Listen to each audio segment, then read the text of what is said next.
उसके लिए भी तो अपना दांत निकाल के दिखा देते। क्यों नहीं बोलते अपने आकाओं से, अनुपम खेर जी क्यों नहीं वहाँ दांत दिखाते हैं? क्यों नहीं वहाँ अपना कर्तव्य लाठी भाला चड्डी पहन के जाते हैं करने के लिए? और अब जो संसद भवन में नया बना है वो देखिए कैसा क्रूर लग रहा करके लग रहा है। तो अंतर है ना हर चीज का। धरती से 35 मीटर ऊंचा है तो कुछ तो अंतर देखने को मिलेगा ही। आपको हम 200 मीटर ऊपर कर देते हैं तो आपका ये फिगर बदल जाएगा? आप बताइए। हम 5000 मीटर ऊपर कर देंगे तो उसका फिगर क्या, थूथना क्या चेंज हो जाएगा? गधा के जैसा हो जाएगा। ये लोग गधे हैं, ये लोग गोबर को चमनप्राश समझ के खाने वाले लोग हैं, इनको कुछ भी नहीं पता है। तो आज ही और शेर का दांत भी दिखेगा, मुंह भी दिखेगा, आंख भी दिखेगा। तो इससे पहले क्या वाजपेयी जी क्या कर रहे थे? 7 साल से नरेंद्र मोदी क्या कर रहे थे? तो सिर्फ और सिर्फ प्रेम था तो गोरे अंग्रेजों के चौका बर्तन करने से, उनके तलवे चाटने से, उनसे दलाली लेने से और उनके लिए मुखबरी करने से था। तो वहां जाइए ना भाई, पूरा हाथ दिखाइए, पैर दिखाइए, गोर दिखाइए, तब ना उससे डर जाएगा क्या? 13 साल मुख्यमंत्री थे नरेंद्र मोदी जी, उस समय क्या स्वतंत्र भारत नहीं था? ये कैसी आजादी की बात कहते हैं? जब से देखा गया है कि राष्ट्रीय प्रतीक का अनावरण प्रधानमंत्री मोदी द्वारा किया गया है, आपने देखा होगा कि कैसे राजनीतिक गलियारों में घमासान तो मची चुका था, लेकिन उसके साथ साथ में अब फिल्म इंडस्ट्री के लोगों की तरफ से भी कहीं ना कहीं पर जो प्रतिक्रिया है वो देखने को मिल रहा है। अभी इस वक्त जिस तरीके से आप जानते हैं कि द कश्मीर फाइल से मौजूदा प्रसिद्धि पाने वाले विवेक अग्निहोत्री चर्चा में रहे हैं। अब उनकी तरफ से भी बहुत कुछ कहा गया है। अभी इस समय हमारे साथ में पंकज जी मौजूद हैं। पंकज जी, आपने देखा होगा कि राजनीति में जो नेता हैं, जिस तरीके से प्रतीक को देखा गया उस पर उन्होंने टिप्पणी करी। अब विवेक अग्निहोत्री की तरफ से टिप्पणी की गई है अशोक स्तंभ को लेकर कि शेर है तो दांत तो दिखाएगा ही और आखिरकार स्वतंत्र भारत का शेर है। इस पे क्या कहेंगे? सबसे पहले बड़ी बात है कि अनुपम खेर जैसे 2 कौड़ी के जो फिल्म अभिनेता हैं वो सत्ता से लाभ लेने के लिए हाँ में हाजी हजूरी करते हैं। शांति प्रिय जो अशोक स्तंभ का प्रतीक चिन्ह है, राष्ट्रीय प्रतीक है, उसके साथ छेड़छाड़ करना भारतीय संविधान के साथ अवमानना का ये बनता है। दूसरी बात, अब जो शेर का जो बनाया गया है, अशोक स्तंभ में जो शेर की दी गई है आकृति, वो आदमखोर की आकृति है। तो ये कहते हैं दांत दिखाना जरूरी है। अरे भैया क्या क्या बोलोगे? बोलने से पहले कुछ तो सुनो, समझो। शेर है तो दहाड़ेगा, इस में कैसे रह सकते? देखिए, शेर तो पहले भी थे तो वो शेर क्यों नहीं दहाड़ रहे थे? यही तो, इसीलिए तो लगभग भारत का जो स्वरूप था उसके लिए भी तो अपना दांत निकाल के दिखा देते। क्यों नहीं बोलते अपने आकाओं से, अनुपम खेर जी, कि आज चाह पर प्रधानमंत्री बोल नहीं पाते हैं? क्यों नहीं वहाँ दांत दिखाते हैं? क्यों नहीं वहाँ अपना कर्तव्य लाठी भाला चड्डी पहन के जाते हैं करने के लिए? तो वहाँ जाइए ना भाई, पूरा हाथ दिखाइए, पैर दिखाइए, गोर दिखाइए, तब ना उससे डर जाएगा क्या? ये जितने फिल्म सेलिब्रिटी अपने आप को बनते हैं, ये सब के सब अपने व्यापार के लिए कुछ भी अनर्गल बयान दे जाते हैं। सबसे बड़ी बात है कि राष्ट्रीय प्रतीक चिन्हों के साथ छेड़छाड़ करना भारत के संविधान का अवमानना है। और उस वहाँ सत्यमेव जयते भी लिखा होता है, तो आप उस बात नहीं करिएगा। तो ये लोग अनर्गल बयान करने वाले लोग हैं, सत्ता में बैठे हुए मठाधीशों को खुश करने वाले लोग हैं और अपने स्वार्थ सिद्धि के लिए दिन को रात कहने वाले लोग हैं। लेकिन कहा जा रहा है कि अरे भाई स्वतंत्र भारत है तो स्वतंत्र भारत की शेर की छवि तो इस तरीके से दिखाई जाएगी ना, सौम्य या फिर डरावना थोड़ी दिखाई जाएगा। उस समय गुलाम भारत था, आप उनसे पूछिए। स्वतंत्र भारत क्या वाजपेयी जी की सरकार में स्वतंत्र भारत नहीं था क्या? 13 साल मुख्यमंत्री थे नरेंद्र मोदी जी, उस समय क्या स्वतंत्र भारत नहीं था? ये कैसी आज़ादी की बात कहते हैं? आज़ादी 1947 में मिली और देश के महापुरुषों ने फांसी के फंदे को चूमा, कई हमारे महापुरुषों ने अपनी बलिदानी दी है, तब जाकर देश आज़ाद हुआ है। ये उन सभी लोगों का भी अपमान माना जाएगा। ये लोग अपने फायदे के लिए कुछ भी कह जाते हैं। 1947 में आज़ाद हुआ भाई, तो आज ही और शेर का दांत भी दिखेगा, मुंह भी दिखेगा, आंख भी दिखेगा। तो इससे पहले क्या वाजपेयी जी क्या कर रहे थे? आप बताइए। उन्हीं के पार्टी के लोग थे। 7 साल से नरेंद्र मोदी क्या कर रहे थे? ये तो सरासर आंख में मिर्ची डालकर लोगों के सामने झूठ परोसा जा रहा है। अपनी गलती स्वीकार कर लीजिए, और गलती स्वीकार करने से कोई छोटा और बड़ा नहीं होता है। आपने जो चीज़ किया है, राष्ट्रीय प्रतीक के साथ जो चिन्ह के साथ जो छेड़छाड़ किया है, जो पुराना स्वरूप है, आप उसी पुराना स्वरूप में लगाइए, कौन मना कर रहा है आपको? कोई नहीं कुछ कह रहा। लेकिन ये कहा जा रहा है कि देखिए नक्सलियों का काम है कि हर बात में तंज कसना, निकालना, और इस बार जिस तरीके से अशोक स्तंभ को देखा जा रहा है, यानी कि रॉन्ग एंगल दिखाकर कहा जा रहा है कि आक्रोश में दिख रहा है स्तंभ। सबसे पहले इनसे पूछे कि नक्सली कौन? ये खुद ही देशद्रोहियों की जामात हैं। ये उन लोगों के जामात के लोग हैं जो भारत को आज़ाद नहीं होने देना चाहते थे, जो लोग देशद्रोही थे, जो लोग देश की आज़ादी में विघ्न बाधा डाल रहे थे।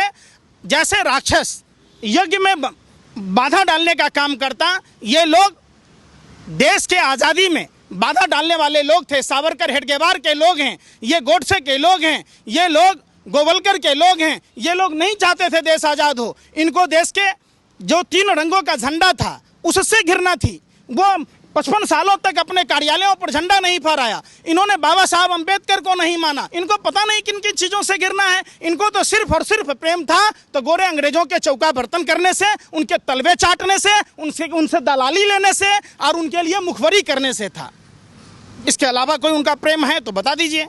इसके साथ में ये भी कह रहे हैं कि इनको चाहिए कि स्वतंत्र भारत का जो राष्ट्रीय प्रतीक है उसका दांत ना दिखाया जाए, ऐसा सौम्य दिखाया जाए, देखा जा सके। ये बात तो अब दिवंगत वाजपेयी जी से पूछा नहीं जा सकता है, लेकिन नरेंद्र मोदी जी से तो पूछा जा सकता था कि 7 साल आपने इंतजार करने के बाद 8वां साल में ही आपके अंदर क्या दिमाग में फतूर घुस गया जो आपने इस तरीके से राष्ट्रीय प्रतीक चिन्ह के साथ छेड़छाड़ किया।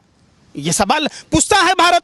और ये पूरी जामात पर जो गोरे अंग्रेजों के दलाल और मुखबिर के लोग हैं, जो देश विरोधी लोग हैं, जो देश के टुकड़े टुकड़े गैंग के लोग हैं, उनसे पूछा जाएगा, निश्चित तौर पर पूछा जाएगा ना कि आप कर क्या रहे थे इतने सालों से।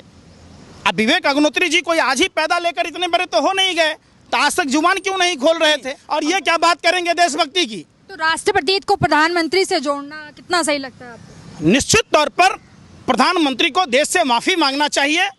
जो अशोक स्तंभ जो भारत का राष्ट्रीय प्रतीक चिन्ह है, उसके जो उनकी जो कलाकृति और जो यथावत स्थिति थी, जो शांति प्रिय दर्शाता था, उसको आदमखोर बना देने के लिए माफ़ी मांगना चाहिए और उसमें सुधार करने की गुंजाइश है।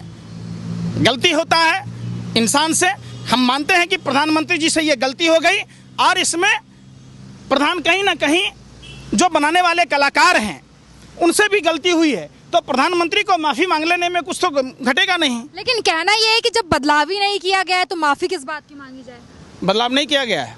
आप अशोक सारनाथ में जाकर देख लीजिए, जहाँ जहाँ भी अशोक स्तंभ लगे हुए हैं, उस अशोक स्तंभ का आप देखिए कि एकदम शांति प्रिय लग रहा है। और अब जो संसद भवन में नया बना है वो देखिए कैसा क्रूर लग रहा करके लग रहा है। तो अंतर है ना, हर चीज़ का अपना एक अहमियत होता है, संदेश वो धरती, होता वो है। कहा जा रहा है कि वो धरती पर है, वो धरती से 35 मीटर ऊंचा है, तो कुछ तो अंतर देखने को मिलेगा ही। आपको हम 200 मीटर ऊपर कर देते हैं तो आपका ये फिगर बदल जाएगा? आप बताइए, पूछिए, आप उनसे पूछिए कि उसका शकल जैसा है, हम 5000 मीटर ऊपर कर देंगे तो उसका फिगर क्या, थूथना क्या चेंज हो जाएगा? गधा के जैसा हो जाएगा? ये लोग गधे हैं, ये लोग गोबर को चमनप्राश समझ के खाने वाले लोग हैं, इनको कुछ भी नहीं पता है। अरे जिसका जो स्वरूप है वही दिखेगा, चाहे ऊपर कर दीजिए, नीचे कर दीजिए, लेटा दीजिए, तब भी स्वरूप में कोई चेंज होगा क्या? बनाया गया था कुछ सोच के, सम्राट अशोक ने बनाया। सम्राट अशोक के समय भारत का स्वरूप क्या था, ऐसा था वैसा था। ये इतिहासें बनाने में लगे रहते हैं, दूसरे को शिकवा शिकायत करने में रहते हैं। वर्तमान में क्या स्थिति है, हम कितने संजीदगी से जी रहे, आप उस पर सवाल कीजिए कि हमको कितना देश से प्यार है। सरहद पर जो असुरक्षा की भावना है उसके लिए ये लोग कोई बयान नहीं देता। अब वही कश्मीरी पंडितों के गलत शरद परोस के फिल्म में कमा लिया, फिल्म से जो कमाई हुआ तो क्या कश्मीरी पंडितों को कुछ दे दिया क्या? खुद तो जाके विदेश में मना रहा था, यास की ज़िंदगी जी रहा था। ये वही लोग हैं, ये लोगों के भावनाओं को गलत रूप में परोस कर उससे कमाई करने वाले लोग हैं। ये मुंह में राम बगल में छुरी वाले लोग हैं। इन लोगों को अगर अकल ही होता तो इस तरीके की बात ही नहीं बोलते। लेकिन विरोधियों को तो हमेशा से दिक्कत ही रही है। ये कहा जा रहा है कि विरोधी हमेशा दिक्कत ही जताते हैं। अगर देश का प्रधानमंत्री दहाड़ रहा है, ऐसे में स्तंभ को भी दहाड़ता हुआ दिखाया गया है, तो कितना सही है? आप पत्रकारिता करते हैं, लोकतंत्र के चौथे स्तंभ। देश में 90% कर्जा हो गया। कभी इन लोगों को देखा आपने देश में सारी संपत्ति बेची जा रही है। आखिर किसके लिए बेची जा रही है भाई? हम कहते हैं आप बहुत बड़े राष्ट्रवादी हैं, आप वेतन लेना छोड़ दीजिए, आप भत्ता लेना छोड़ दीजिए, आप सरकारी सुख सुविधा लेना छोड़ दीजिए, देश को तो मजबूत कीजिए। जो देश विश्व का तीसरा महाशक्ति था, आज वो 150 के पार कर गया। कैमा स्थान है मालूम है? 164वां या 65वां स्थान हो गया भारत तो नया संसद भवन तो बन रहा है ना। अरे तो सुन लीजिए, देश तो मजबूत मैं हो क्या रहा कह रहा हूँ। हाँ। इसके बारे में कोई कुछ बोल रहा है? नहीं बोल लेकिन रहा। भाजपा तो कहती है कि अभी सरकार या फिर जनता जो है सक्षम हाथों में इस समय है, तो किस तरीके का डर है फिर? सक्षम हाथों में है तो रेल क्यों बेचा? बैंक क्यों दिवालिया होने के कगार पर है? निजीकरण के कगार पर है। रेल में इतना 225% तक टिकट बढ़ा दिए, सीनियर सिटीजन को कम कर दिए। डेली प्रधानमंत्री ये सोचते हैं कि किस तरीके से गरीब जनता के पॉकेट पर डाका डाला जाए। नित्य नया, अभी गैस सिलेंडर पर 50 रुपया दाम बढ़ा दिया गया। 400 रुपये का गैस सिलेंडर महंगा था, अब 1100 रुपये के लगभग हो गया। तो क्या आप महंगाई नहीं दिख रहा? तमाम तरह की बातें हैं, सक्षम हाथों में नहीं है।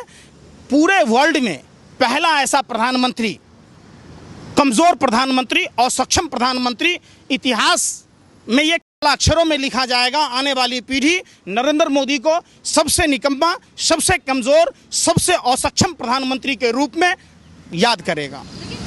तो ये देख रहे थे आप अशोक स्तंभ को, यानी कि राष्ट्र प्रतीक को लेकर, जहां पर राजनीति में तो हालांकि देखा ही जा रहा था किस तरीके से राजनीति गरमाई हुई थी, लेकिन वहीं पर अब फिल्मी हस्तियों ने भी इसमें अपनी मुठभेड़ को शुरू कर दिया है। हालांकि इस बात की पुष्टि हम बिल्कुल नहीं करते हैं कि आखिर राष्ट्र प्रतीक को लेकर बदलाव हुआ भी है या नहीं। इस पूरी तमाम घटना को लेकर आप क्या सोचते हो कमेंट में जरूर बता सकते हैं। आप देख रहे थे DS4 पर, मेरे साथ ये न्यूज़ मैं रिया।